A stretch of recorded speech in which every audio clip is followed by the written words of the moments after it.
Core Cadets, what's good? It's your boy EB. If you know me, I want to say what it do. If you don't know me, hopefully we get a chance to see each other soon and all of this Corona and COVID stuff goes to an end. If you're watching this video in 2030, yes, this is how we attempted to do Core Cadets in the year of 2020 as we were going through this crazy pandemic. For those of you who've been watching and keeping up with these supplemental videos, we want to say thank you and just be reminded this is not ideal for any of us. Last week, if you paid attention to the video, if you didn't, get to your Corps officers and leaders to make sure that you get a chance to watch the video. Captain Matt talked to us about basically the Trinity, right? The overarching part of the Trinity and what that means for each and every one of us. And he gave nice descriptions of him as a Corps officer, right? Him as a pastor in the way that many of us know him as Captain Matt. He threw in the likes of his lovely and beautiful daughters, Lillian and Susanna, and talked about how they don't necessarily see him as Captain Matt, they see him as dad. And of course, he talked about his amazing and beautiful bride. Captain Matt, don't kill me for that. But yes, your wife is beautiful. But his beautiful bride, Captain Jamie, who doesn't necessarily call him Captain Matt, she just calls him husband, or she probably has some other nicknames. And I see Captain Matt, he didn't want to give those out, but I'm confident she has some form of a nickname for him as well. But in this week's lesson, you'll be looking at the way that God interacted with his people through Jesus and bringing people toward wholeness to him. You might be wondering, what does that actually mean for me, right? As a Corps Cadet, as a 13, 14, 15, 16, however old you are, young person, what does that mean to be whole in Christ? And how does the Trinity, right, reflects that? There's scriptures out there that dives into how Jesus forgave and healed the paralyzed man. It has scriptures out there how he dives in and talks about healing the blind man, and you'll look at that in your lesson. But all of those things were for people to be made whole in Christ from head to toe, internally and externally, to know who he is ultimately. And sometimes, right, for us, we might be different people.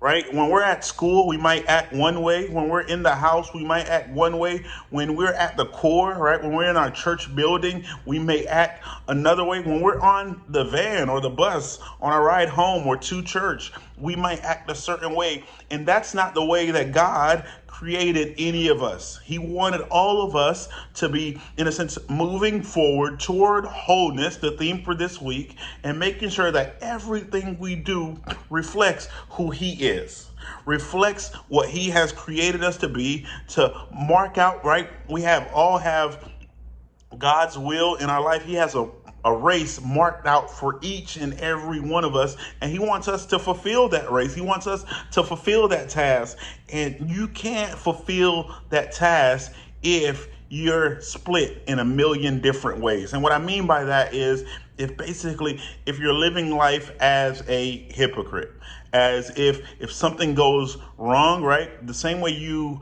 present yourself before God, who sees everything. So you're always presenting, just a little secret between me and you. You're always presenting yourself before God, because he sees everything, not just some things. And some of the things that you and your friends might text about in the group chat, right? Or some of the screenshots that you might save, or some of the videos that you might watch, or some of the websites you might go to, or some of the things you might retweet or share on Instagram. Like, he sees all of those things. And before, I was going toward wholeness. I don't know if you can read my shirt, but it says, I ain't always been saved. And I know for those of you who are English majors, and that's not grammatically correct, but it's true. I haven't always been saved, and I wasn't, right, marking or pushing toward wholeness. I was trying to do my own thing, and I wanted to be my own self, and the things that God wanted me to do weren't really things that I was thrilled to do.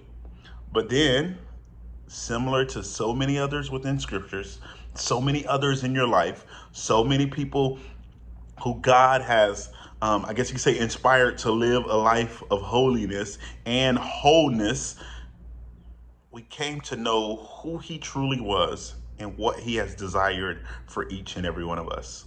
So core cadets, just pay attention, lock in on this lesson. And I want you to know it doesn't mean that it's going to be perfect and you're not going to make mistakes.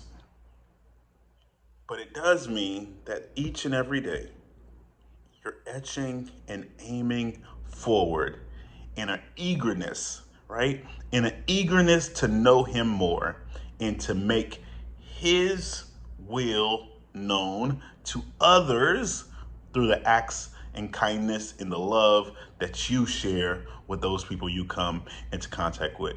So lock in, engage, and enjoy. God bless you guys.